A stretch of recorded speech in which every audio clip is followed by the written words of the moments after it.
All right. Whoever is on, thank you so much for joining. We have the Fed's minutes that is coming out, and it's looking like, let's go ahead and pull that up. Let's see if it's been released. Fed's minutes. 5 minutes ago.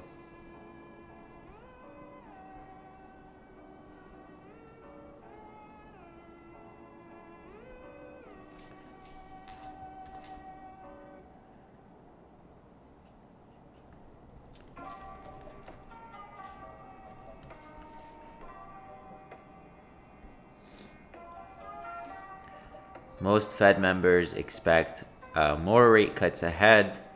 Participants supported lowering the Fed's funds rate through the preferred leaving rates, though some preferred leaving rates unchanged. Let's see what the latest thing is.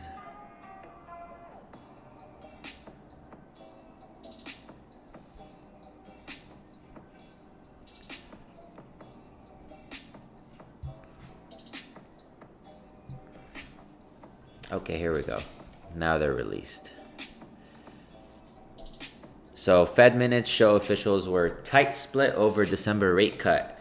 The Federal Reserve on Tuesday released minutes from its highly divisive meeting earlier this month, which conducted with a vote to lower interest rates again that appeared to be an even closer call than the final vote indicated. Officials expressed a variety of opinions during the December 9th to 10th meeting, according to the summary provided, a day ahead of the customary release due to the New Year's holiday. Ultimately, the Fed Open Market Committee, or the FOMC, approved a quarter percentage cut by a 9-3 vote, which the most dissents since 2019 as officials debated over the need to support the labor market against concerns over inflation. The move lowered the key funds rate to a range of 3.5 to 3.75. So let's see, interest rate chart. So if we look at the federal funds rate, you can see that the cycle of lowering rates has been going on for quite some time now. You know, we had that cycle which they hiked rates from near 0%. Because remember, when COVID happened, or before COVID, we were right around 2.5%. And then COVID happened and they dropped interest rates to near 0% in order to stimulate the economy, because they feared that, you know, how are people going to live if we're not going to work in jobs, if people are, you know, this pandemic takes over. So they made borrowing very easy and cheap. They wanted to stimulate the economy, and they did so much that they caused inflation. And in order to battle that inflation, they had to raise interest rates significantly. So interest rates at one point were double what they were before COVID, around 5.5%. And just in the last couple years, they started coming down, and now they're sitting right around 3.75%. And so now the big split is, do we continue lowering interest rates into the new year and risk inflation spiking back up again as it did during COVID? Because the lower interest rates are, the more likely people are going to spend, and they spend buying houses on credit. And of course, just the classic rules of supply and demand. If there's a lot of spending, then the prices are going to go up. And so that's what's causing this big split between the Fed right now is, do we continue this rate path of cutting rates and risk inflation going back up, or do we not? And the biggest contingency here is the labor market, because if they continue, if rates continue staying higher, or if they continue at this trend, then you can impact the labor market, which we can see that the U.S. unemployment rate has been climbing steadily over the last few months. So since April, we went from 3.4% to 4.4%. Yes, there was a lot of government layoffs, a lot of impact from Trump's deportation policy. But still, nonetheless, a 4.4%, we are climbing towards that 5% mark, which may leave us in a recessionary environment. Remember, yesterday we talked about the GDP. Yes, GDP growth was over 4% for the quarter, but the majority of that growth came from healthcare spending and medical spending. So those are necessities. So the economy doesn't seem to be doing too hot. Yes, there's growth, but in the wrong areas. Unemployment is climbing, and the Fed is split on interest rates. Do we lower more and risk inflation in order to rescue the labor market? Or do we keep them as is and risk the unemployment rate going towards that 5%, which it seems it's inevitably doing so unless something crazy happens over the next 12 months. And of course, artificial intelligence is playing its own role. During the last Fed meeting, Jerome Powell was specifically asked about this, is if artificial intelligence is taking people's jobs, and he says that it will lead to productivity. That was something that he was highlighting, that he continued to highlight, that artificial intelligence will eventually lead to productivity. But in the short term, we are at a point in which artificial intelligence still may have an impact that is not foreseen yet on the labor market, and we'll be seeing it over the next few quarter cycles at least. Cool. So let's see what else happened in the Fed's meeting. Officials expressed confidence that the economy would continue to expand around a moderate pace while they saw downside risks to unemployment. That's exactly what we just talked about, the labor market, and upside risks to inflation. And of course, that they're just reiterating what we just said. The extent of the two dynamics divided FOMC policymakers, with indications that the vote could have gone either way despite the 6-vote victory for the cut. A few of those who supported lowering the policy rate at this meeting indicated that this decision was finally balanced, or that they could have supported keeping the target rate unchanged. So yeah, again, they're split. So I think the next big thing for the Fed is who's going to take over Jerome Powell's job. Trump has already expressed plenty of times that he does not like Jerome Powell. He wants him out of that office, and he's going to do everything he can to replace him as soon as possible, because he wants to put somebody there that aligns further with Trump's policies. And so Jerome Powell is now at risk of being kicked out, and the market is really trying to figure out who's coming in to fill in Jerome Powell. So for the longest time, and of course by law, the Fed and the president, they're separated, because you don't want political influence in the Federal Reserve, because obviously that could work against the country if a president or abuses that power and demands lower interest rates because he wants to stimulate the economy and look good, which is exactly the direction that we're going in. So Trump is only going to put somebody in there that's going to lower interest rates to align with the policy's outlook. And lower interest rates will stimulate growth, and all these projects that have been sidelined, all these massive infrastructure projects that we're seeing from these data centers, from these massive hyperscalers, all those billions on the sideline that are waiting to be spent, the $1 trillion that Saudi Arabia promised to invest in the US, the billions of dollars that Japan promised to invest in the US, all that money sitting on the sidelines. As soon as those rates are lowered, we're going to see more of that money moving, because we're going to see more activity in all the sectors that are capital intensive. And so that's what Trump is going for, and he wants to do that as soon as possible. That way the economy can thrive while he's still in office. Now, the long-term impact of that, of course, is higher inflation, which might bring us back to that same cycle. But for now, that seems to be the short-term or the near-term focus for the current administration. All right, let's get back to the market here. Hello, thanks for hopping on, Tony, and everybody else that's on. It looks like markets are... let's see how the market is reacting actually to the federal meeting, to the minutes meeting. So SPY seems to be kind of stuck in the range still. Let's give you guys some levels to work with. So this is the general macro chart that we have on SPY. We have record highs right around that 692 mark. Support is all the way down at 664. At least that's the biggest support we have. And then we have another support at 645. But for those of you who are looking at even a shorter term chart, I would say to place another support right around 645. I'm sorry, 680 to 681. So we're actually going to zoom in on this chart. We're going to go to the hourly time frame. That way we can have a little bit of a clearer look. And then we're going to move this up to 680 682. Cool. So pretty obvious what our resistance is. Our resistance is that 692 mark. It's the record high, but it's the high that SPY just could not get above. Therefore, 692, to be exact, 691.66 is going to be our breakout point going forward. So we need SPY to break above 691.66 to increase the probability of it seeing 700.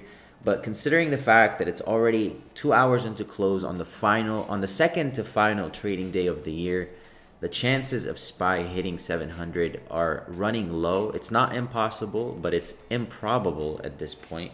But we are looking pretty good for a possible January effect or January boom. This is historically a time when investors start loading up on stocks to begin the year. At the end of the year, they sold off stocks that were losing because they were trying to tax harvest. And then at the beginning of the year, they start putting that money into other stocks that they believe will start going up. So the next few weeks are going to be critical to figure out what stocks start receiving money, because those early winners can indicate the winners that will be continuing to rally and win over the next 12 months.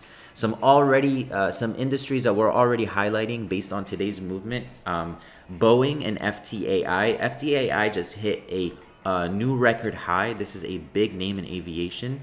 And then Boeing, obviously, this is a very well-known stock, just won an $8 billion contract. Both names moving higher while tech is moving sideways. And then let's see what else there is. Oil is moving higher. So after a disappointing conversation between Trump and Putin and Zelensky, which, I mean, it seems like they're just kind of giving each other the runaround. Oil stocks jumped. Remember, there's already pressure from Venezuela. China has been circling Taiwan. I think there's over 100 military ships or 100 military aircrafts around Taiwan just this morning. Let's see what else. Israel and Gaza, of course. So you have very active wars around the world. Very active. Oil is is essential to all these wars, and as long as these wars are going on, the demand will stay. And even if they're gone, oil demand is continuing to spike. And Trump is not continuing to spike, but it's going to hold steady. And Trump gave many subsidies to these oil companies. It gave them a lot of breaks. So and those breaks just came in the last 12 months. So they haven't really even been priced in yet, considering that energy and oil stocks are actually lagging the overall market.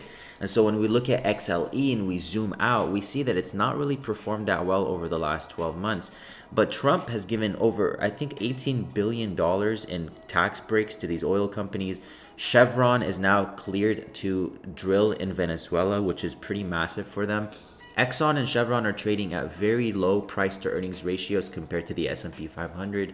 So over the next 24 months, I would say that these are really high probability picks, considering the fact that the Trump administration is on the side of oil companies. He knows that he's forcing the oil prices to drop, and he knows that's going to hurt companies, American companies, but he's offsetting this by giving them a lot of breaks and ease of regulation. Some foreign banks are moving higher today. We have Nubank moving higher, very close to its all-time high mark. And then we have Santander also moving higher out of Europe. In fact, it's been moving higher over the last 12 months nonstop. Nu is one that I want to highlight specifically because it's a big player in Latin America. Nubank is definitely a high probability potential in the financial space, especially for those who want exposure to Latin America's booming economy. Not all countries in Latin America are doing that great, but thanks to globalization and thanks to Trump's tariff policy, we are seeing a lot of them start partnering up. They're starting to get smart, and as they get smart and as business grows, they're gonna need a good bank. And people are also going to be using Nu as people start trusting banks more and more, and the economy goes more digital than it is cash based. Yes, Latin America is still a ways away, but that doesn't mean it won't adopt, and those early movers such as Nubank may be winners. And Nu is even trying to expand to Europe and US, which will expand billions in more in revenue for them. And right now the US is actually making it super easy for financials to perform. because Trump is easing regulations on these financial companies, this is a perfect time for a company like Nu to actually establish itself in the US. So that's something to keep an eye on. How much are they capturing of Latin America? I know that they own most of Brazil in terms of being a fintech solution, and they're expanding further into other parts of Latin America. You want to see how many members they're gaining, because that's the big story with SoFi, is they're able to capture so many members in such a short period of time. You want to see if Nu can keep up that same trend. If Nu can capture the Latin American market, they have even less competition down there, because the United States is so saturated with fintech solutions, but Latin America is still a young early mover. So this is a big name to watch. No wonder people are not letting go. They're holding on tight to this stock. Let's in fact see what the internal holding is for Nu. I would be curious to see. So it looks like, yeah, about 8% of Nubank's shares are being internally held. So a lot of their insiders still believe in the bank.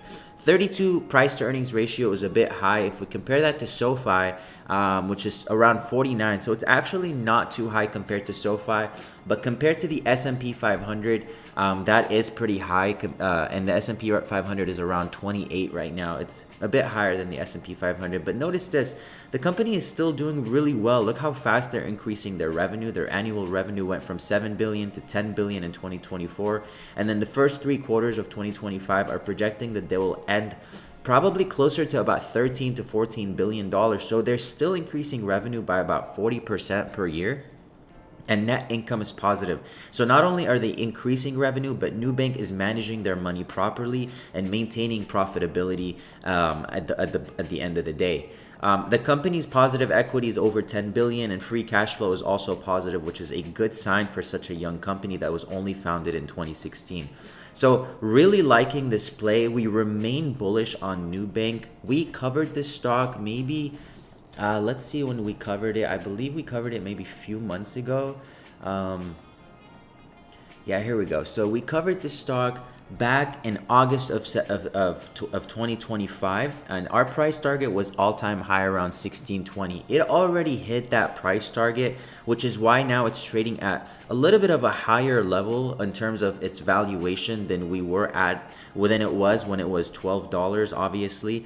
But nonetheless, I think this stock may continue moving sideways for quite some time, just like we're seeing SoFi do right now, as they continue reporting strong earnings. And instead of it selling off, the company's earnings will catch up to its valuation. Of course, unless something dramatic happens and they stop their growth altogether. But based on current projections and trajectory, the company is continued to set moving higher over the coming years at least, but still big watch for 2026, and it's moving higher today, perhaps signaling that it will partake in what's known as the January boom. Let's see, we already got the Fed's meeting schedule out of the way. We already covered that in the beginning of the video, so check that off. And then in about 9 minutes, we're gonna go over Nvidia, AMD, and TSM charts. Why don't we throw Broadcom in there as well? Because, you know, Broadcom is a huge name in this industry, as well as Micron, which has been ultimately just one of the biggest leaders over the last few weeks. We're going to go over all these charts in about 9 or 8 minutes now. In the meantime, let's go back to see how these big movers are doing today. FTAI, the stock is up 13.5%. This stock is a big winner. We actually covered it back in July, if I'm not mistaken. Yes, July 6th. The stock has nearly doubled. It's trading around 200 today. We first covered it around 113. Massive move from FTAI. Boeing, stock that doesn't really need an introduction. Big mover today. We already covered Nu, and we talked about oil and energy. Now we're just counting down. In about 8 minutes, we're gonna go over. We're gonna go over Nvidia, AMD, Broadcom, TSM, and Micron.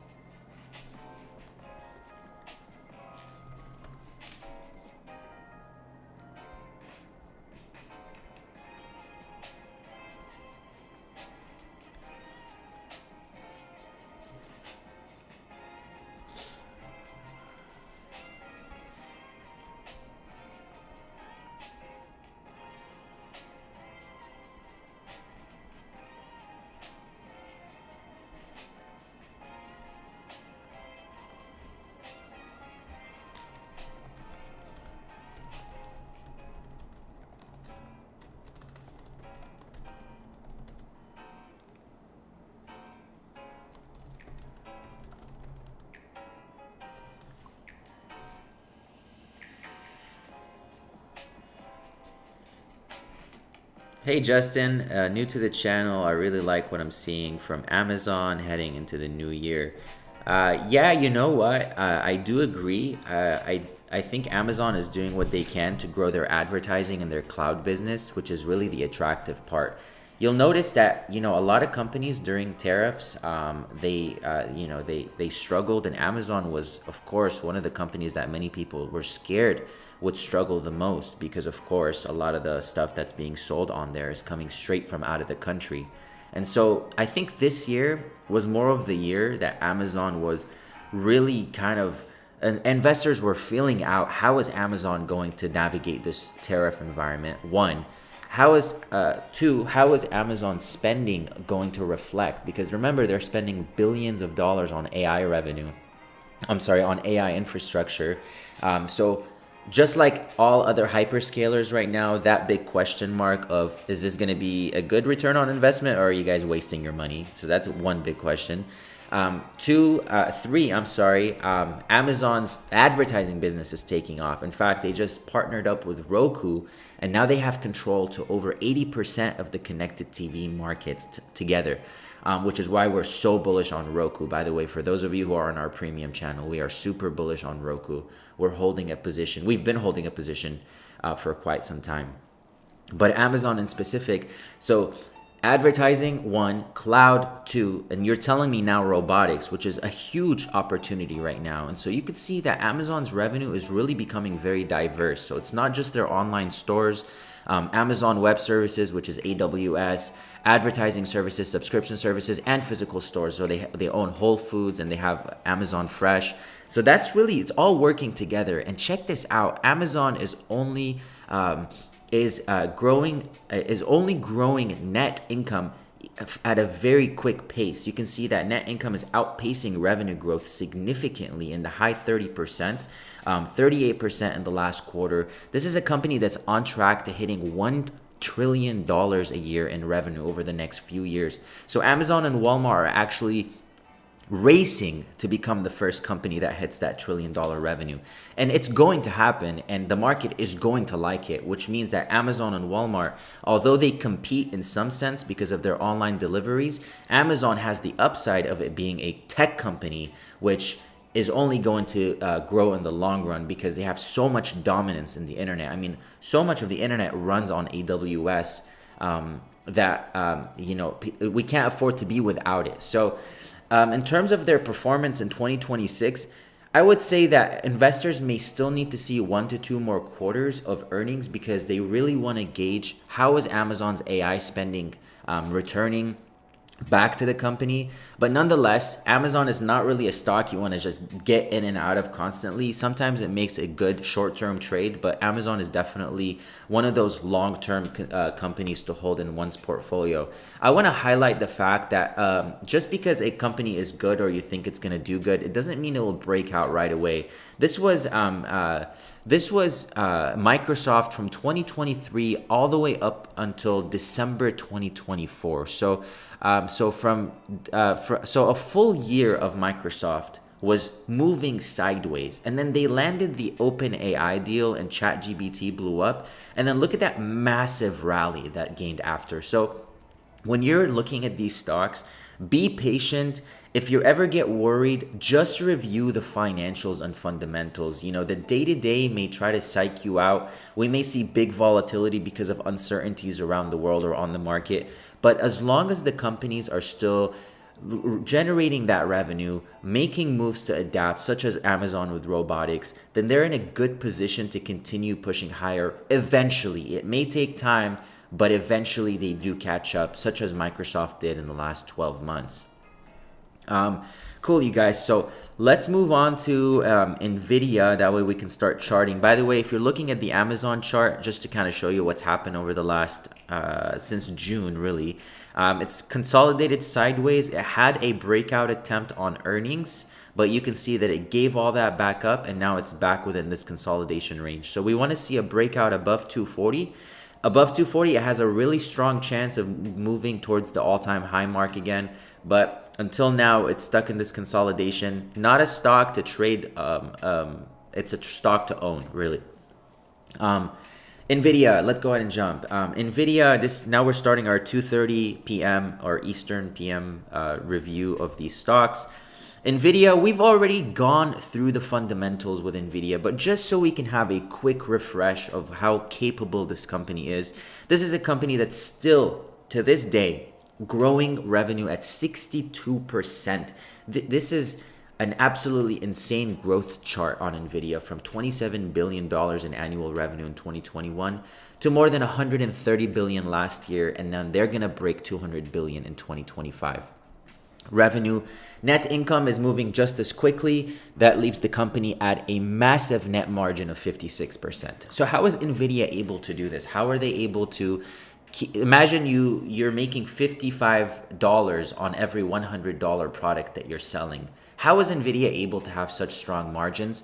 They're doing so because they are the only person capable of what they're doing right now. So because they are an early mover and other technology has not caught up, Nvidia is able to charge so much for their tech. But just like TVs, when they first came out, flat screens TVs were thousands of dollars. Eventually, other companies started catching up and they became super cheap. So Nvidia right now is catching the heat of the action. They're in it, they're the leader, and they're selling as much as they can, and they're promoting their product to a degree so high that people are buying and front loading on Nvidia chips before they're even out, which is why the company's earnings are projected to grow so much over the next 3 years. Get this, Nvidia is expected to finish this year around $213 billion in revenue, but that number is expected to jump to $420 billion in revenue by 2028. That's nearly as much as Walmart and Amazon are doing. And even more, the company's earnings per share are expected to go up even higher, which is why the company's price to earnings ratio has been falling while the stock has been going up, which is so crazy to see. So Nvidia, still 10 out of 10 company, but competition will come. And that is the day that Nvidia may lose its dominance and leadership. But for now, the company is still looking bullish in terms of its current trajectory and fundamentals.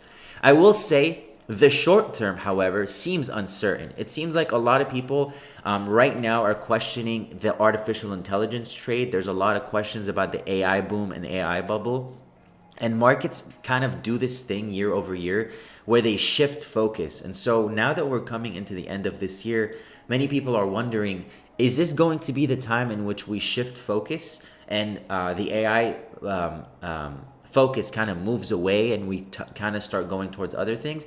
It could be, because remember, interest rates are coming down, and so other parts of the market that didn't move before are also going to start gaining, because those companies that require a lot of capital infrastructure, such as, for example, Boeing, such as real estate, such as construction, all these companies that were waiting for interest rates to fall and they hold a lot of debt on their balance sheet, as those interest rates fall, that debt becomes cheaper to hold, and then their earnings start going up and their earnings multiples become more attractive. That's why we might see a cycle or money rotation happening in the market. As far as Nvidia in the short term, I couldn't tell you whether the stock is going to go up or go down. Really, right now, there's so much uncertainty around it. Fundamentals look fantastic, financials look great, and the company did just make two massive acquisitions. They just acquired a company for $20 billion, and then they just acquired another company for $3 billion, an Israeli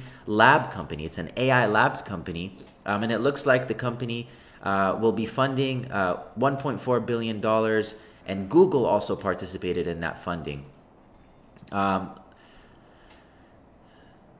So with that being said, Nvidia, which has become the most valuable company at the $4 trillion, it's the largest expansion in Israel with a new R&D campus of up to 10,000 employees. So the company is kind of going worldwide. We won't get into the whole Israel commentary, but that's a pretty interesting point there. So $20 billion acquisition just not long ago. $3 billion talks to buy AI21. $5 billion Intel deal. Nvidia is starting to spend money, and a lot of people are wondering now, how is that going to impact the business? So when that stock is consolidating, you have to figure out what's making people uncertain. There's a lot going on for Nvidia right now. I would say the general trend or the general outlook still remains bullish, but the short term really depends on how well it does below 182 or above 195. You can see that this was a very strong downside resistance for Nvidia since October 30th or so. If Nvidia falls back below it, there's a good chance they might correct even further, which would be a buying opportunity really, but of course in the near term it may be painful to watch and sit through. So that's NVIDIA's chart. Let's go ahead and move on to AMD. AMD seems to just be like NVIDIA right now. As uncertainty around the AI trade and of course AI valuations continue to rocket, people are now also wondering, is AMD worth what it's worth? Now, AMD is worth a lot less than NVIDIA in terms of valuation, where NVIDIA trades at a valuation above 4 trillion. AMD is only at $350 billion, but its price to earnings ratio is much higher because their earnings or net income is lower. However, AMD is still growing at a pretty solid pace, making them a pretty significant possibility for 2026. The company did gain a lot in 2025, but they're still growing revenue significantly, and their outlook is looking solid as well. So I will say that the financials or fundamentals on AMD point bullish, but the chart in the short term points uncertain. In fact, let's go ahead and take a look at the macro so we can kind of gauge it. It's sitting right around its 100-day moving average. And so there's kind of an old thing on the market. This is kind of coined by the greats of the market. If a stock is visiting its 100 and 200-day moving averages, buy it, especially if it's a good company. So if you see a good company and you've been wanting to buy it at the 100 and 200-day moving averages. But that also depends on what your goal is. Are you a short-term trader? Are you trying to buy for a few days at a time? Are you trying to buy for a few weeks at a time? Or are you trying to buy long-term? Right now, AMD might be one of those choices that you buy for the medium or the long term because it looks like there's so much uncertainty around the AI trade. So I can't say for certain that this stock is a short-term big returner, just like a company like BA that's actually moving right now would be. So as long as this stays sideways, it's very hard to tell. Here are some levels for you guys to kind of go off of. Honestly, there's even a big resistance here at 267. So it's really hard to say where Nvidia and AMD are going to go next. So we got Nvidia out of the way, AMD out of the way. Let's do Broadcom. Another big player in the AI space, by the way. So Broadcom, we have a support right around 321. So you can see that the stock has been consolidating around this support for quite some time now. So it's been using that 320 to 325 support. You don't have to be so exact when you're creating your supports. You know, it's not all just down to the detail. There are some things that are down to the penny, like overnight trends. But in terms of like where the stock may bounce on a macro chart, it's, you know, you want to give yourself a little bit of a grace period. And then support here for Broadcom is 280 to 282. So Broadcom, really, it's this could be argued to be a triple bottom. You have 1, 2, and 3, right around 320, 325. But you can see that just like AMD and NVIDIA, the stock is really kind of moving sideways. It's not doing much. It corrected in December and started correcting before that, just like the rest of the semiconductor trade. And it's kind of just been chilling, moving sideways. Not a lot of indication to where it's going to go next. Let's see what's going to happen, what's happening with its financials. So 1.6 trillion. So in between, Nvidia is above $4 trillion, AMD is below $400 billion, and Broadcom is around $1.6 trillion. It has the mid price to earnings ratio. Surprisingly enough, the cheapest company by market cap, which is AMD, has the highest price to earnings ratio, which is probably why the stock hasn't been able to move as much as the other stocks, because people are waiting for the company's net income and earnings to catch up. AMD's main mission this year is going to be increasing their net income. Right now, that $1 billion a quarter out of their $9 billion, it's not cutting it. Investors want to see better earnings, not revenue, earnings, profits. in order for them to, okay, this company is not super overvalued at a price to earnings ratio of 106. Broadcom's price to earnings ratio is pretty high, but I think people are willing to pay it because it's a high growth stock. The company's revenue is growing around 28%, and net income is also growing very significantly. Remember that a lot of companies are getting tax breaks from the Trump administration. So if a lot of these companies play their cards right, their net income is also going to increase over the coming years. Balance sheet, super solid balance sheet with almost a 2-to-1 ratio and a positive 81 billion in net and positive equity, and then free cash flows around $27 billion. Overall, a great company, I would say. There's the short-term uncertainty is really just because of the overall AI trade falling under question. I think what it will take to relieve the questionable AI trade is going to be 2 to 3 more earnings from these companies. So over the next 12 months, make sure you're watching earnings for all these companies combined, because if they report earnings and their numbers are still skyrocketing and they're legitimate deals from other companies, they've all been buying from each other, which is kind of circular finance.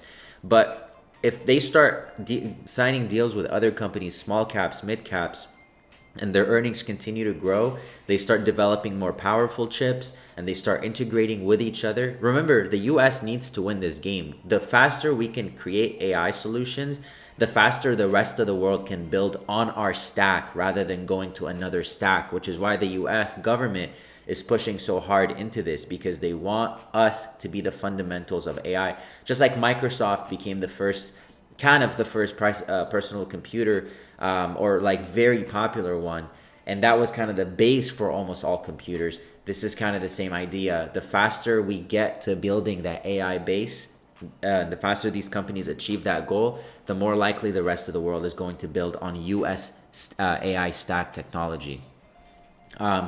So that was Broadcom. Finally, Micron, which is vertical right now. It's an absolute beast. The stock has been nonstop since earnings. The stock reached a high of 298.83, so this is going to be our all-time high mark, and then supports on the stock are going to be around 277 and another support around 251 to 252.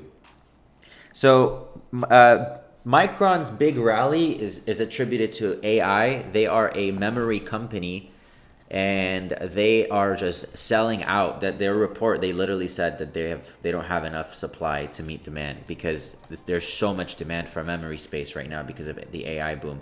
So they are emerging as a big winner, but there's no guarantee that they will continue being a big winner next year. The stock may be priced in, just like many other AI names are right now. Let's go ahead and talk about its fundamentals or financials a little bit.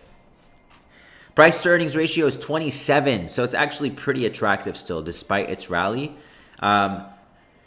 Revenue growing nearly as fast as Nvidia's, 56% in Q1 of 2026, already setting it up for a massive year, and 180% in net income, which is massive, which is why it has such a low price to earnings ratio. The company's balance sheet is also very healthy, and free cash flow, 4.65 billion. Overall, fantastic stock. I could see why the stock is going up. If it breaks above 300, I do see more upside coming from this one. It is pretty vertical when we're looking at the chart, however. So just kind of be careful. It's not it's not our favorite thing to buy stocks at all-time highs, but we try to keep that in mind when we're positioning. Of course, we're not going to buy a massive position at record highs the way we would when we buy a stock that's undervalued, close to its 52-week lows, for example. Cool. So that covers the Fed's meeting, Nvidia, AMD, Broadcom, TSM, and Micron. We're gonna go over Quantum in about 15 minutes or so, and then we're gonna scan for swings in the final 30 minutes of the day.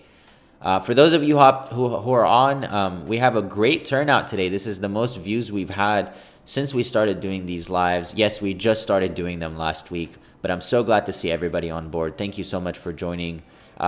If you like what you see, let me know. If you guys want me to change something, let me know. If you guys think I could do something better, also let me know.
That's pretty interesting. Under Armour is up today. You can see the stock is pushing higher.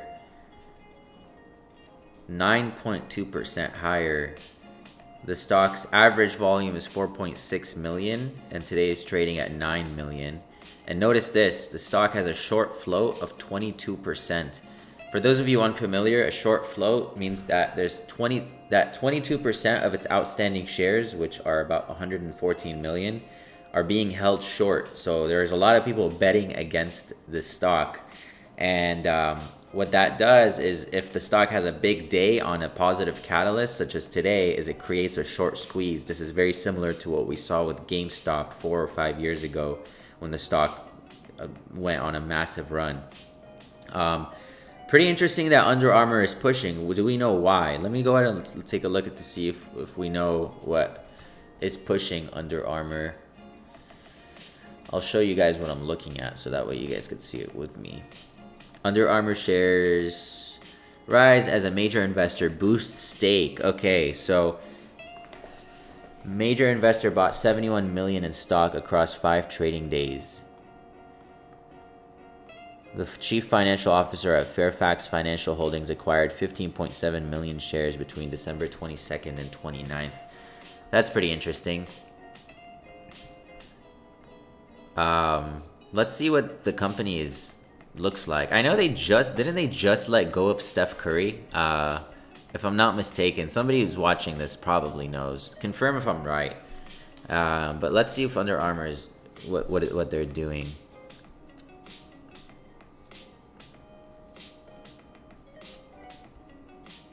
Okay, so up almost 10% today. They've been on a very long downtrend. So those people holding short they have been getting paid. It's not like they haven't been getting paid. But this move is a big hit because every dollar that this stock goes up is a dollar that they lose.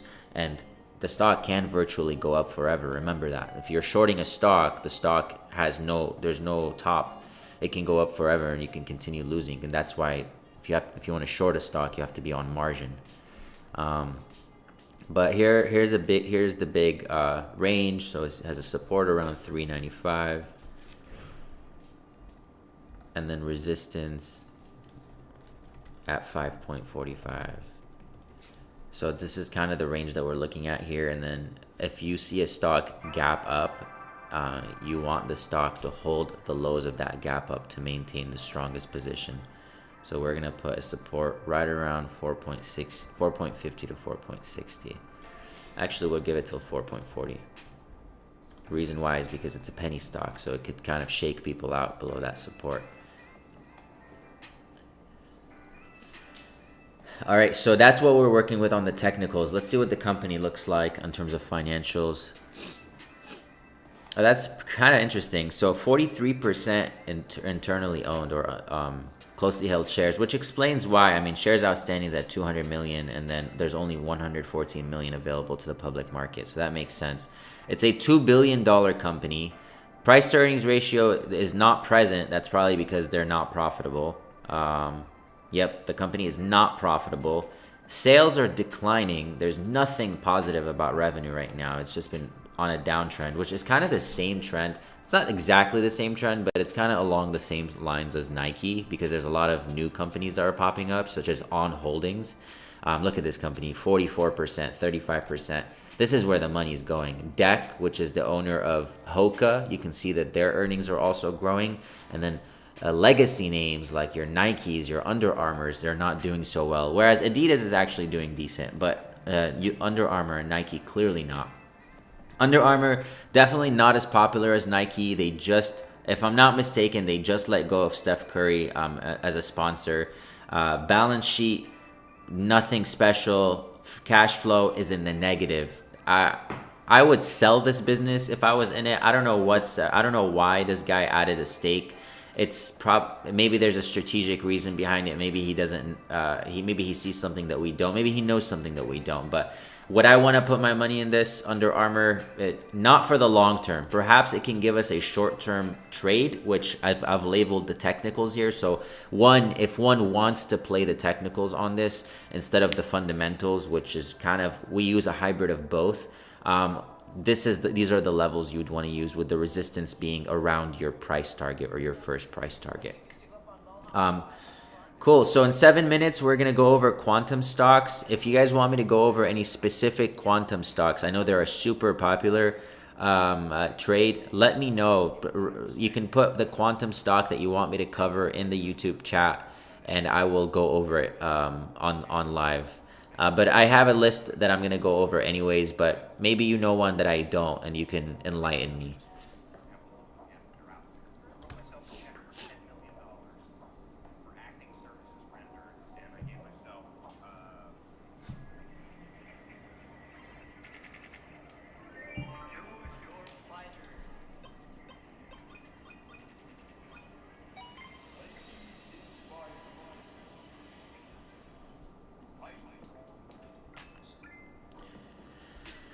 While we wait for the clock to strike 3 p.m. Eastern, or 12 p.m. on my time, let's go ahead and see what SPY is up to. It's been such a boring week on the market. There's not been any movement on SPY. You can see we've just moved sideways. You'll see it clear here, actually. Let me show you. So, if you're frustrated with this week, you're not alone. It's just, look at what we've done. We've just stayed between a low of 686 and a high of 689. Not a lot of movement throughout the week so far. Last week was fantastic. We saw 4 days of consistent action, but notice we're just back into consolidation this week, and into the new year. Volume is a lot lower than it was over the last few weeks, and that's natural because it's the holidays.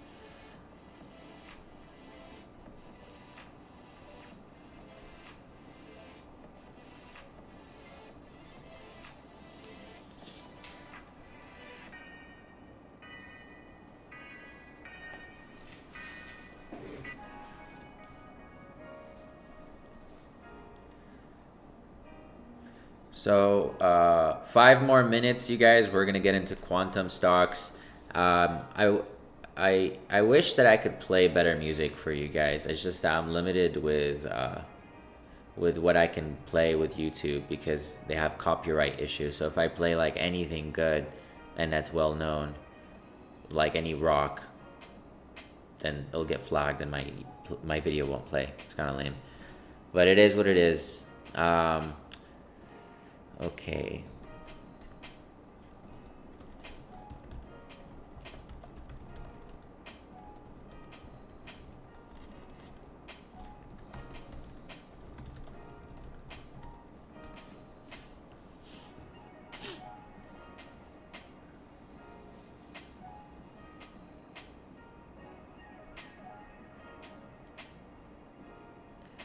Okay, so 4 minutes, quantum stocks, just so you guys know which ones we're going to go over. We're going to do Ionic, D-Wave Quantum, Rigetti Computing, and Quantum Computing, which is QUBT. And we're also going to talk about some hyperscalers working on their own quantum works. So stay tuned. 4 more minutes, we'll get into it. Just so you guys can see, we're going to cover quantum stocks, RGTI, QUBT, Ionic, and QBTS.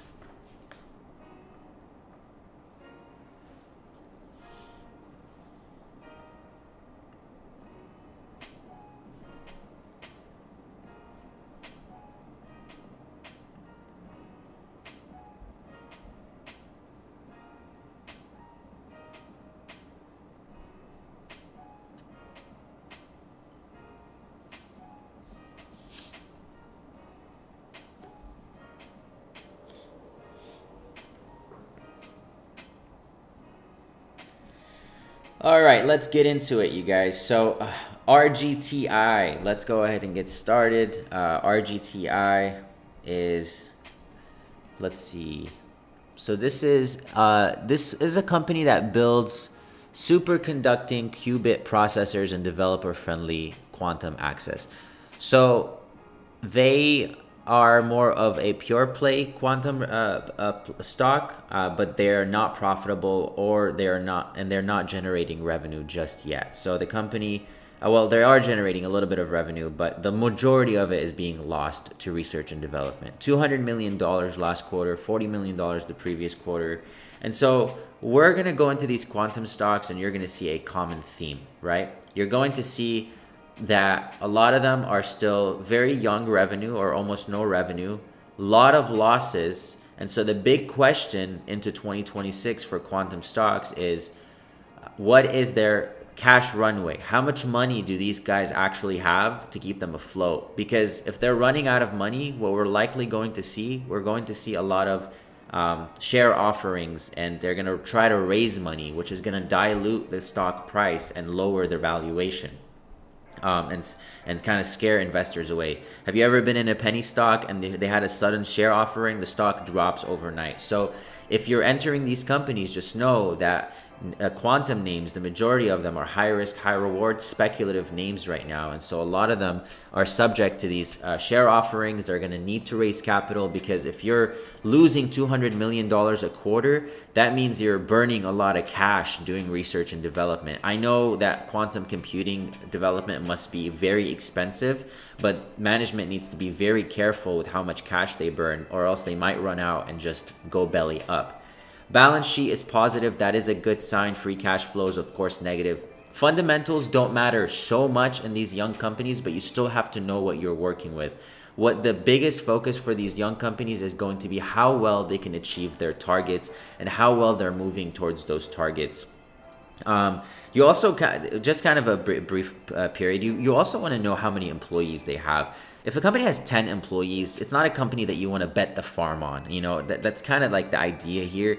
You want to just kind of gauge how big this company is. With 140 employees, it's a decent amount, but it's not a huge amount. But they are working with what they got, and it looks like they are moving forward. They are a top player in the industry. Next stock, we're going to... Actually, before we do that, let's go ahead and go back to RGTI. We're going to create some support resistance points for us to go into the new year with. So 20... It looks like 20 to 21 is a support point. And below that, the next support is going to fall around 17. So... And that extends all the way back to September of this year. So what a massive turnaround for this stock. At some point it was trading at around $60 and now back to 22 in a matter of a few months. So just goes to show how speculative and high risk, high reward these companies are. So resistance here is going to be at a high of 30 for RGTI, 30 to 31. Support is going to be 20 to 21, and then another support around 17. So that's what we're working with for RGTI here. Not a stock I would be super comfortable buying right now, especially, you got to remember, you know, the times that we're in. There's already uncertainty around quantum. Guys, I'm sorry, they're around artificial intelligence valuations, and quantum is even a bigger leap than AI. So if they're already questioning AI valuations, quantum is likely also going to become questioned. So I would say that RGTI and other names in the industry are still super high risk, super speculative, and just because they've gone down a lot, it doesn't mean they won't go down further. There's not a lot of evidence of buyers right now in terms of RGTI. QUBT, it looks like it has a support coming up around 945 and another at 570. Let's see what the resistance looks like. Resistance is going to be around 1365.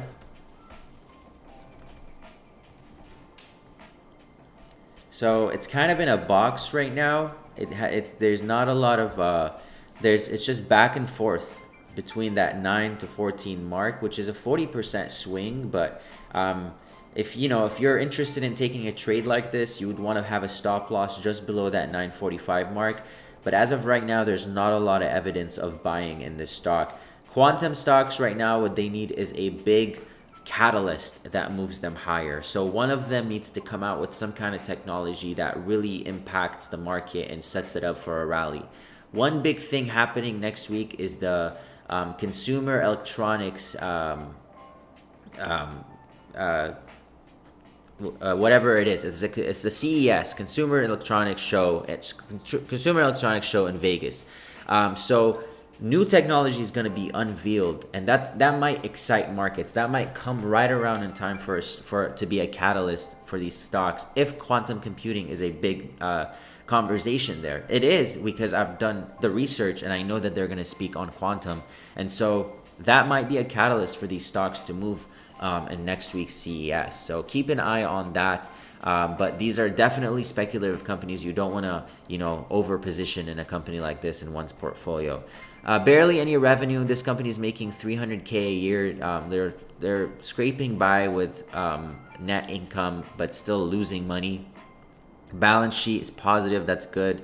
Negative free cash flow, which is okay for a small company. Not bad, to be honest. For a company like this, if they can actually bring forth to life anything that's concrete in terms of solutions, it's not a bad buy because they have a pretty strong balance sheet, and they're not losing that much money.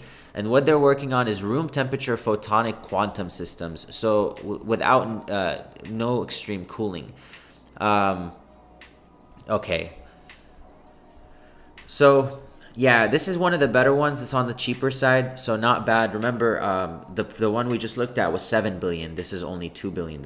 So in terms of valuation, this is a quarter of the price. Let's see. Next stock, Ionic. Let's see what Ionic is doing. I saw strong bullish flow on Ionic not long ago in terms of their calls. So I will say maybe this might have a bounce soon. In fact, let's see if we can pull that up.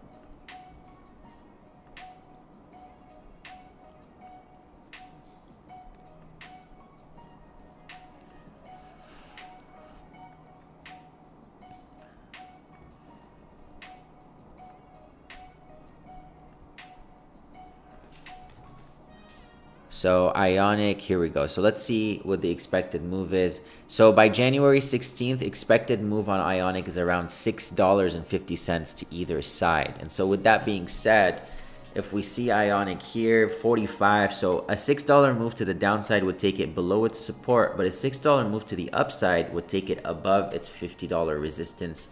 And at that point, it would have a continuation rally to 55. So Ionic is actually one of the more popular names, and since I saw that bullish flow, I would be interested in possibly taking a position if the stock breaks above 47 and above 50. And then my support is around 42 to 43. So maybe I'll build a position in this. Let's see what their fundamentals look like. $16 billion company. They're generating the most revenue out of the others, but they're also losing a ton of cash. Strongest balance sheet, so $2 billion on their balance sheet. The previous one, QUBT had $2 billion and RGTI had nearly nothing. Free cash flow is negative. So this seems to be the most robust company of the three we've looked at so far. So one of the ones that I would be leaning towards a possible swing on. And then we have QBTS. QBTS support is around 18 to 19, and we have another support around 23.55 or 23.50.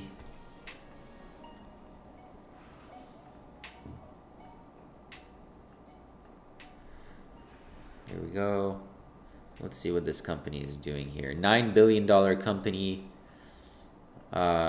Generating a little bit of revenue, but just losing a ton of capital on research and development. Decent balance sheet, negative free cash flow, of course. Not bad. Again, with all these companies, the biggest question is, will these companies survive with the amount of capital they have? How many more rounds of funding are they going to need to do? Because they're probably going to need to raise capital by offering shares to the market.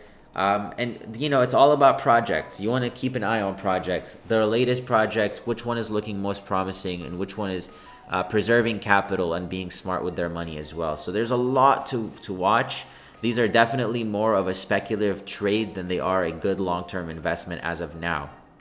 But the good news is, for those who want exposure to quantum, you don't have to only choose high risk stocks. Remember, Google is working on its own quantum chip, which is why Google has gained so much traction in the last few months, because they're really got their hands in everything between AI and quantum. The good news for a company like Google is they already have the money. They don't need to raise money. And if they do need to raise money, they can do it at a very low interest rate and very easily. Google has so much spending power. They have hundreds of billions of dollars. If I'm not mistaken, let's see what their free cash flow, $74 billion, and then their positive equity is close to 400 billion. They're generating they just hit their first $100 billion quarter. So they are working on their own quantum technology, and you best believe that a big name like Google is probably going to have the upper hand. That's not to discount the little guy, because even Apple was just a small company at some point. That's not to discount the little guy. But I'm just saying, a safer bet, the one that should take the larger position of one's portfolio, should be in a name like Google if one wants exposure to quantum. Microsoft is also creating their own quantum technology through their Azure quantum platform. Another big name. It's exposed to AI and exposed to quantum. IBM is also another name to consider, which we're actually holding in our group. For those of you in our premium group, we're holding our IBM trade because of their exposure to AI agents and to quantum. So you don't only have to pick from the high risk stocks. You can easily go to these established names, and you can find great plays that are working on these newest technologies, and they have the spending power to take advantage of it. NVIDIA, of course, is another name in the quantum sector or quantum industry. Cool. So we just covered all of these guys. Out of the four, I think I like Ionic the most to possibly take a swing on it, like a high risk swing. I haven't entered yet, but I'm going to highlight it just so we can kind of refer back to it at some point. And then in about 20 minutes, we're going to scan for big movers throughout the day. We already got Under Armour from our scanner. Let's see if we can find another couple names to highlight over the next few days, because Under Armour seems to be a big mover so far today, and that movement and volume can carry on for several days, potentially giving us a trade. We don't like the fundamentals. The fundamentals are a little weak. So I wouldn't be too comfortable with a big position, but potentially a small position to play the technicals. I will be right back, you guys, to cover those big movers to end the day and possibly create a watch list around them.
All right, you guys.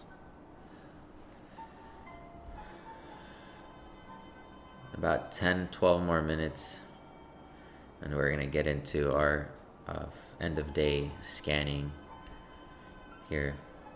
But in the meantime, notice energy or oil is pushing. You can see that XLE, which is the energy ETF, or the oil ETF, energy oil ETF, starting to gain.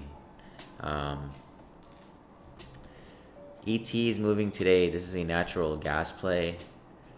This has been stuck in this range for quite some time, but natural gas is a big play. EQT trading a little bit higher today. Will be interesting to see where that goes. So again, within the energy industry, Exxon, new 52-week highs, so new 2025 highs today. That's a strong signal going into the next year. Chevron moving above its 50-day moving average today. That's a pretty significant signal. Again, a lot of oil is moving higher because Ukraine and Russia did not come to a truce. Remember, on Sunday, there was that conversation between Trump, Putin, and Zelensky in hopes that they will come to a peace conversation. Although we're moving in the right direction, there's still no confirmation yet, which is what's moving these oil stocks higher, and oil in general higher. So while technology and communications and the rest of the market kind of cools off and moves sideways, we're seeing a push from oil, making oil one of the top plays. If you're in our group, we're already holding we're already holding Exxon and XLE as a position trade. Chevron might be one that we add a call position on, maybe an extended expiration call position, because it seems like the Trump administration is favoring Chevron. They're allowing them again to drill in Venezuela, so that could be a big market for Chevron. So one to watch. We might add a call option on Chevron closer to end of day today. We'll see. In fact, I'm going to pull up their call options right now. If I do take this call option, I'm going to send it in our group for those of you in our group. Let's see what their June contracts look like. So not bad, honestly. 175. So $20 move, 170. Yeah, this is not bad.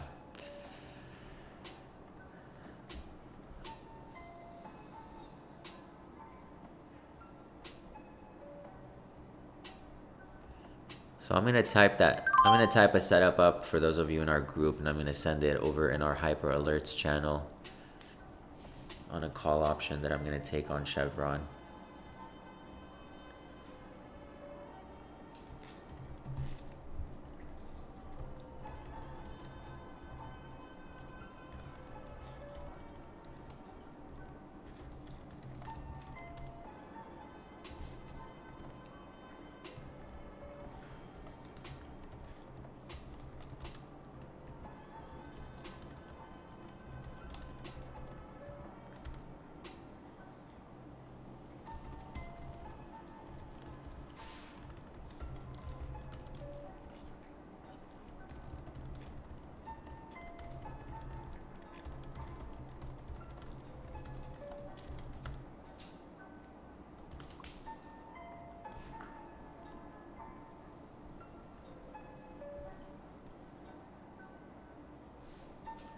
Perfect. So setup is sent on Chevron for those of you in our group.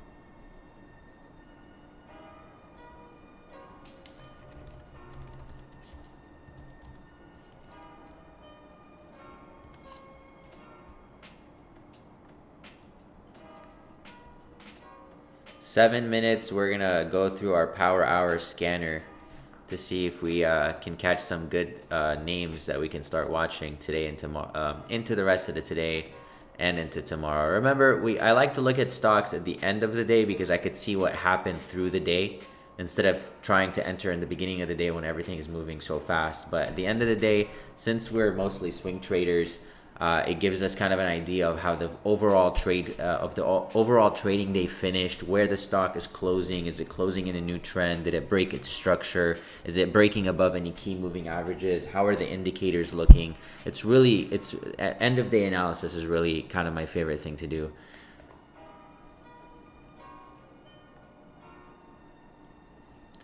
So 6 more minutes, we'll scan for some stocks, maybe some swing opportunities. We've already highlighted Ionic. I already entered Chevron.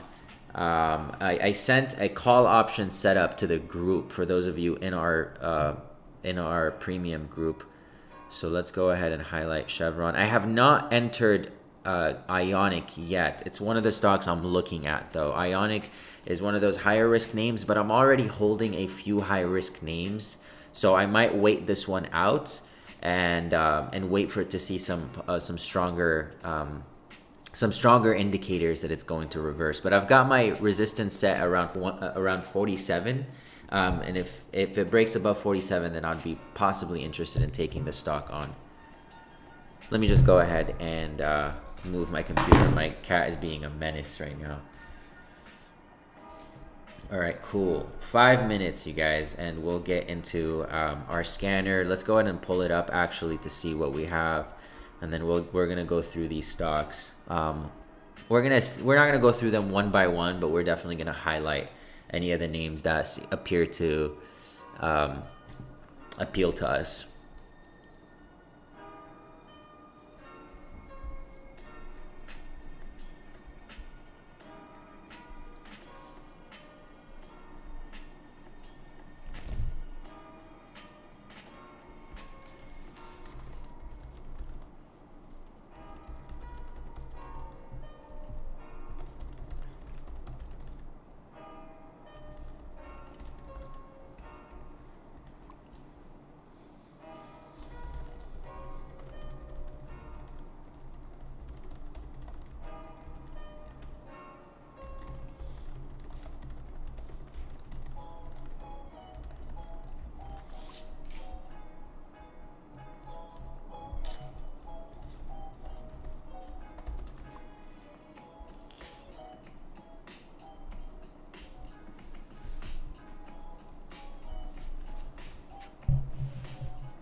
So just a couple more minutes, you guys, and we're gonna start going through these.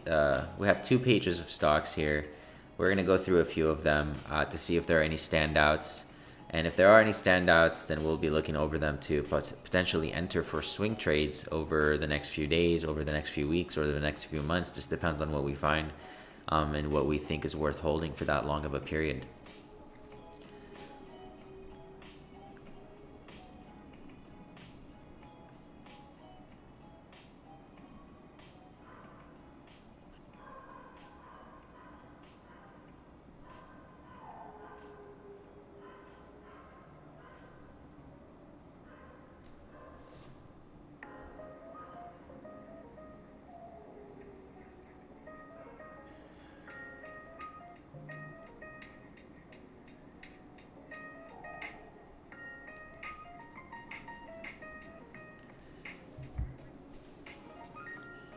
All right, guys. Well, let's get right into it. Cool. It's almost 3:30 p.m. and we want to get into this before market closes. Let's see. We have some big movers today. We have medical instruments and supplies. This is a company called Exobionics. Let's dive into it. Let's see. 100 million volume today, and this company only has 3 million available shares to the public market. So easy to move. There's not a lot of supply and there's a ton of demand. So there's probably a positive catalyst that sent it higher today. And that positive catalyst is it got upgraded to buy. It inked an agreement to become the exclusive U.S. distributor of MediTouch's groundbreaking balanced tutor rehabilitation system. So what is moving the stock today? Exo. Multi-day runner, a lot of people claim. Let's see if there's anything that pops up on my other news. Disclose a non-binding term sheet with Applied Digital Corporation. Oh, okay. So they signed something with APLD, which is a huge AI play. Applied Digital announces plans to spin off its cloud business, combining with Exo to create Chronoscale. Shares of Applied Digital will last. Okay, so that's what's making Exo move higher. So there's very little shares available to the public market, and this is huge news because Applied Digital is a very popular stock. The company is ending the day higher, I will say. Still 29 minutes. This is one of those higher risk stocks that may just turn around and flop. So don't get too comfortable. There could definitely be a rug pull. Looks like there's a double top around 1270 right now. I would be comfortable potentially entering a trade right around 9.65. So I'd want a break below 9.65, get in around this area, stop loss around this area 7. And then I would want to catch a trade back towards 12. Right now, it's a little too vertical for my liking, and the company has very little shares available to the public market. So if sellers just decide to dump it real quick, it may just drop more than 30-40% within a matter of an hour. Not a super comfortable trade, not a stock that fits into our trading strategy per se, but let me not jump the gun. I'm just basing it off of what I see. Let me see if there's an actual fundamental backing to this company at all. So little to no revenue, $4 million quarters, losing capital, balance sheet is decent, free cash flow is negative. The company develops and sale of exoskeleton technology that currently has applications in healthcare and other industrial. So not a bad company, but still very small. One to watch, but definitely a high risk to buy at such a high level after it's gained so much. The news, the price may already be baking in the news here, but it's worth adding to our watch list. Let's go ahead and add it here. Exo. So we'll do it this way. Exo, deal with APLD, spin off, and then for UA we'll do new investor, pushing sentiment, CVX, oil stocks pushing while tech cools. So here's what we have so far, right? For potential swings.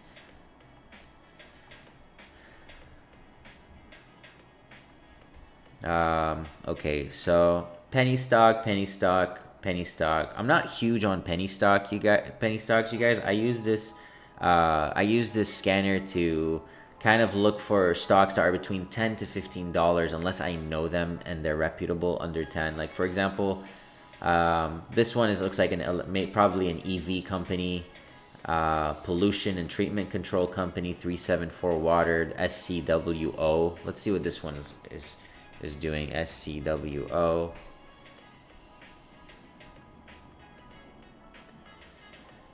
Yeah, nothing special. I want to find a gem, something with a lot of revenue growth, strong profits.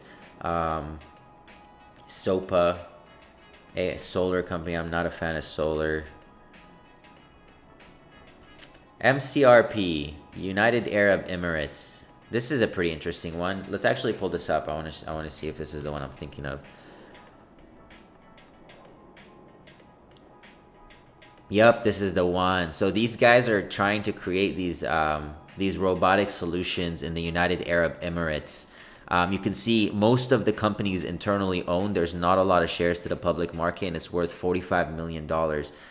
One thing about these companies in the United Arab Emirates is that regulation is they're trying to speed these regulations. So they're granting these approvals. So MCRP may be in line for a big jump. I actually like this. I'm not a big fan of penny stocks, but this is one of the companies that has potential of moving higher just because we already know that United Arab Emirates is injecting billions of dollars into attempting to,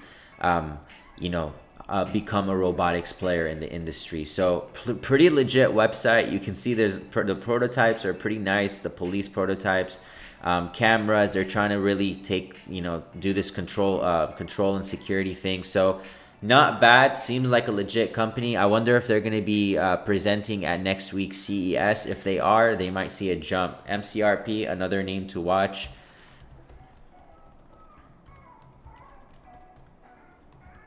MCRP, name out of UAE, robotics. So I'm gonna keep that one on watch. FTAI. So this one right here, we covered FTAI back in July, and so the stock has nearly doubled since we last covered it. This was our coverage, and we had a price target of around 160. The stock is trading around 195 right now.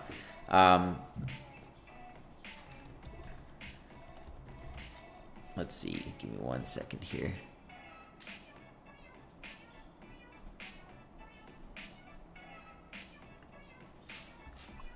Okay. Let's see what else. So FTAI, right? FTAI is a huge aviation name, and obviously there was a deal with Boeing this morning, an $8 billion contract. So that's huge. That's more a check mark in for the aviation industry. And then there was another deal with China and Airbus, and so pretty significant. The company's already been growing revenue at a very strong pace. So these are the gems that you can find in a scanner like this, is that you'll find 2 pages of stocks, but one of them will have revenue that's growing at 50-60%, which is exactly what's happening with FTAI here. They're profitable. They're out of Canada. Canada and US relations have to kind of be maintained positive for them to continue this rally. 1.4 billion in negative free cash flow. That's their biggest opportunity. It is an industrial. Remember what we said about falling interest rates. If interest rates fall around the globe, then FTAI, being an industrial stock, will have cheaper access to capital. Their existing debt will also be cheaper, so that will help them move towards positive free cash flow. Their balance sheet is okay. Their biggest highlight right now is their fast-growing revenue, and they must maintain that growth in order for them to maintain the valuation they're at right now. They are kind of trading close to perfection, so they need to make sure to continue impressing on earnings, especially the fact that they're now at record highs. When we covered them maybe $100 ago, they were a fantastic buy. Now they're kind of hitting the top of the range, so I would say be careful buying at all-time highs, or be careful with positioning. Maybe consider a DCA approach into this one, so dollar cost average, so maybe add a little over time as it comes down. and gives better entries. Let's see. Go back to the scanner here. Let's see if there's anything else that pops up. RDW, this is a big name in aerospace. It's a penny stock. It's not really a big name in terms of revenue or financial growth. They're definitely still in a young stage, losing a lot of money, but still generating decent revenue. Balance sheet is positive. Free cash flow, of course, is negative. The company has 65% internally held shares. That's not abnormal considering it's such a young company. They manufacture supplies for space equipment, critical space solutions, reliability components for next-gen space economy with IP for solar power generation and in-space 3D printing. That's a mouthful. But to get the gist of it, they work in space technology. And that is going to be a huge conversation in the coming years because the International Space Station that has been managed by NASA for the last 2 decades is going offline in 2030. They're deorbiting it and they're replacing it. And this time they're going private. They're not going to make it a public service to deploy another ISS or International Space Station. So with that being said, small companies like Redwire Corporation that offers critical space solutions could be winners because a lot of contracts are going to get handed out. So over the next 3 years, as we get closer to 2030, that's going to be a big topic. So Redwire is a stock to keep on mind. We're already trading a company called Voyager in our group, and we're going to be looking at space stocks a lot closer over the coming years. We already know Rocket Lab has been pushing. For those of you who haven't seen it, Rocket Lab has been on an absolute tear because it's involved in space. So I'm going to add RDW here, space theme, ISS, deorbit 2030. So this is one to keep an eye on from that watch list as well from this scanner. So many good finds so far. AXTI, look at that uptrend. Very strong uptrend since October. Semiconductor equipment and materials. Let's see how the company is doing. AXTI, $750 million company founded in 1986. So that tells us this company's been around for 2 decades. Already a promising signal. Income statement, decent revenue, nothing substantial, up and down. Free cash flow is negative. Balance sheet. So for how long they've been around, I don't like the fact that they're not taking more advantage of this semiconductor boom. They're going up maybe because just the name, because they're in the semiconductor space, but their revenue hasn't been consistent enough for us to say they're taking full advantage. I don't really like buying this at such highs. I'm going to skip out on this one. We've already got 5 solid names from our watch list from this scanner alone. EXO, UA, CVX, MCRP, and RDW. We're going to be watching these over the coming weeks, coming days and coming weeks for entry. If we do take them, we'll enter them in our official trading group. We already took CVX. We entered a call position earlier with the Hyper Stocks group. All right, moving on. Let's see what the second page has to offer. Under Armour is still pushing. We've already highlighted this one because of their new investor. EHang, this is an aerospace company. Again, the aerospace theme seems to be really gaining traction. Vuzi. Vuzi is a smart glasses play. I believe they're military involved. Let's see how this one is doing. They've been around for years and they're always going back and forth. Let's see if there's anything special about them. Very little revenue. They're losing a lot of income, net income. Pretty strong balance sheet, but a lot of negative free cash flow. Nothing special. Let's see if there's any. Yeah. So it looks like that's kind of it right now. I like what I see so far. Actually, what is this one?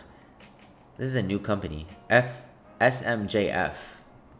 SMJF.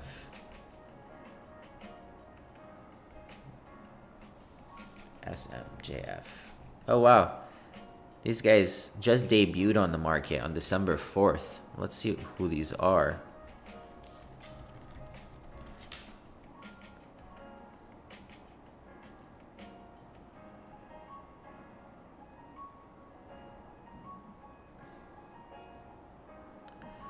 I'm going to look into these. Maybe I'll publish a report on them or something. But for now, thanks guys for hopping on. That's all That's all we have today. This is gonna be this is the watch list that we developed today.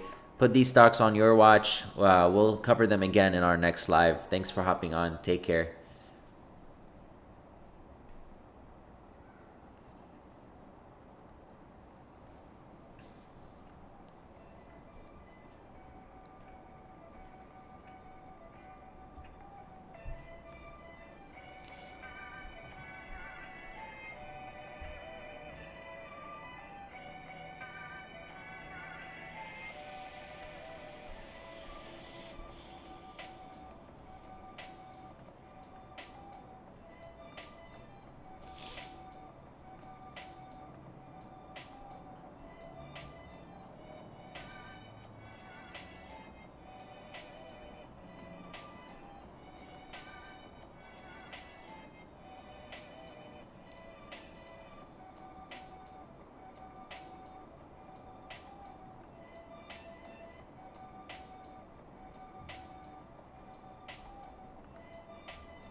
video's on, but I'm not. What's up?